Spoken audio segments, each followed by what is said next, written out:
As they would drop down in towards the bay, as they came in under the shelter of the bay, then the wind can have strange effects on parachute canopies and can cause a loss of lift. So they're looking very closely at that. But I never worry about the weather until the actual time, so let's have a positive outlook on that. Seeking on the left, Merlin on the right, as you're looking up and down to the north, coming along the bay.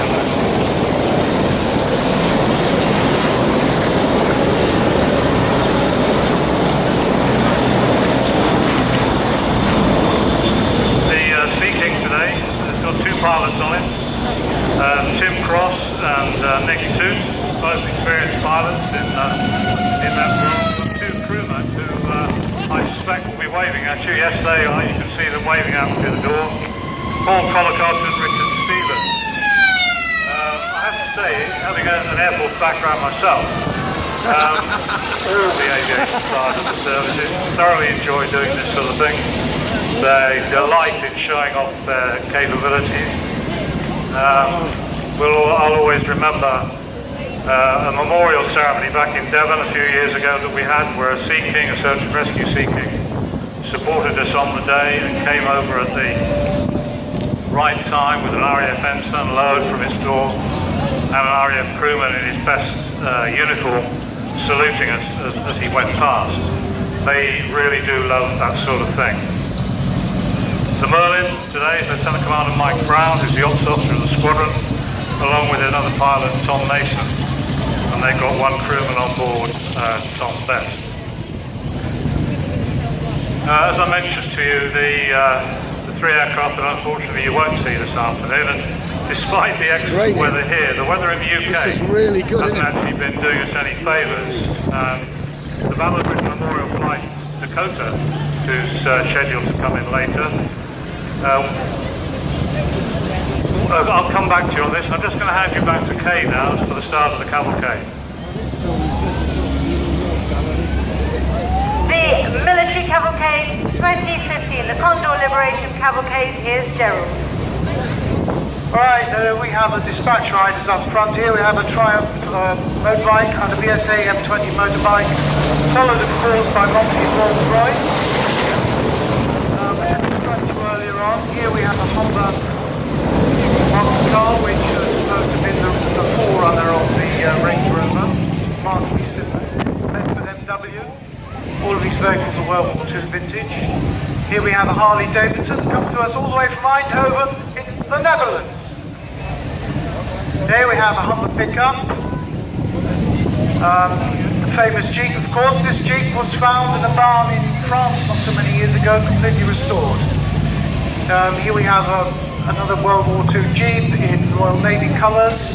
Then we have the US Navy staff car.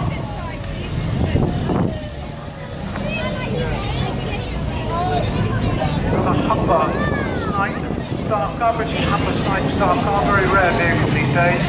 Here we have an M3A1 scout car, some Chelsea pensioners. Say hello to the Chelsea pensioners, wave at them. Morris Commercial 1500 weight. Here we have a very rare Jeep, a GPA Jeep, wartime Jeep. Not a terribly successful vehicle as it often got stuck in the mud.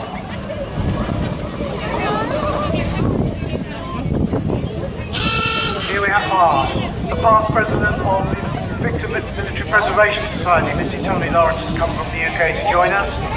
Here we have Bedford, Bedford Scammell truck. Very interesting vehicle, very rare. Very popular with the Royal Navy because they have a very narrow turning circle. Here we have another Jeep, another Chelsea pensioner on board. Dodge Command Car, WC-56, used for transportation of officers and sometimes used by reconnaissance groups. Dodge 6x6 owned by Stuart Dyer. That one came from the French Army at some point. Then we have a Dodge Weapons Carrier, WC-52 with winch on the front. There we have Canadian Hub, staff car, used by a lot of the oil companies post-war for oil exploration. Motorbike there, we have a Cushman motorbike which has come from France. Cushman actually are manufacturers of lawnmowers. They're still in business today and they manufacture golf buggies. Here we have a lovely Humber box car, heavy utility in desert colours. You'll note the RAF roundel on front, but it's not in actual fact, it's an aerial recognition system prior to the Allied Star, which was introduced in 1953. White half track.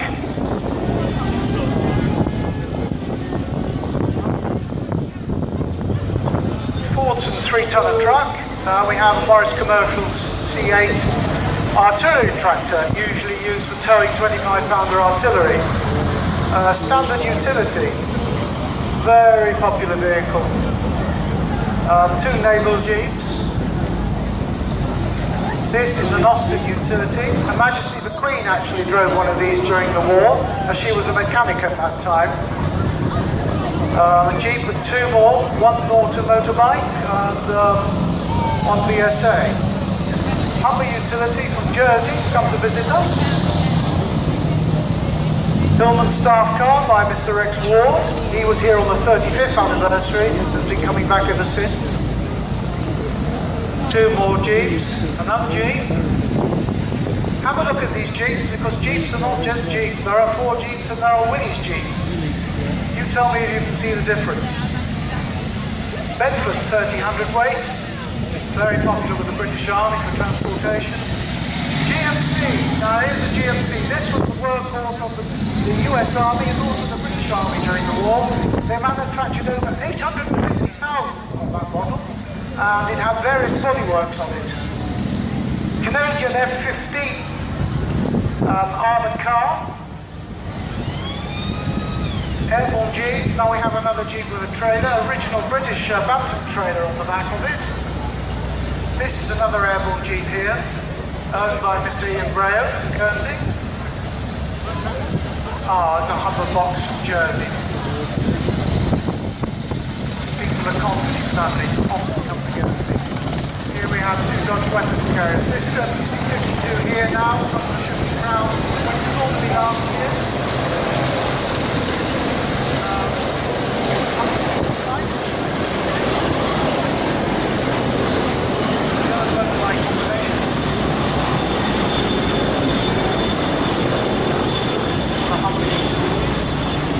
VSA M20.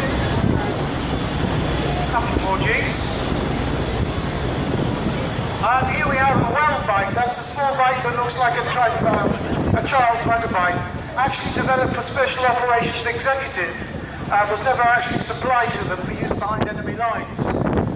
They were first officially used for Operation Market Garden and were dropped at Arnhem by parachute.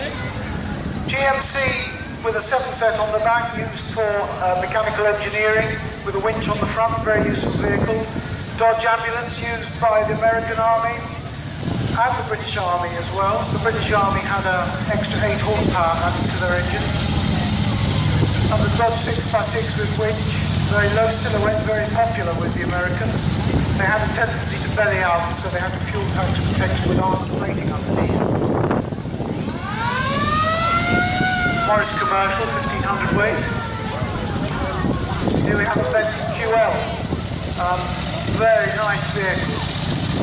A lot of those were left behind in Dunkirk, unfortunately. But they carry on manufacturing. In fact, Bedford trucks are still manufacturing to this day. In fact, I took my heavy goods license. Currently up to TM Drive, I believe. Canadian Ford. On the staff car.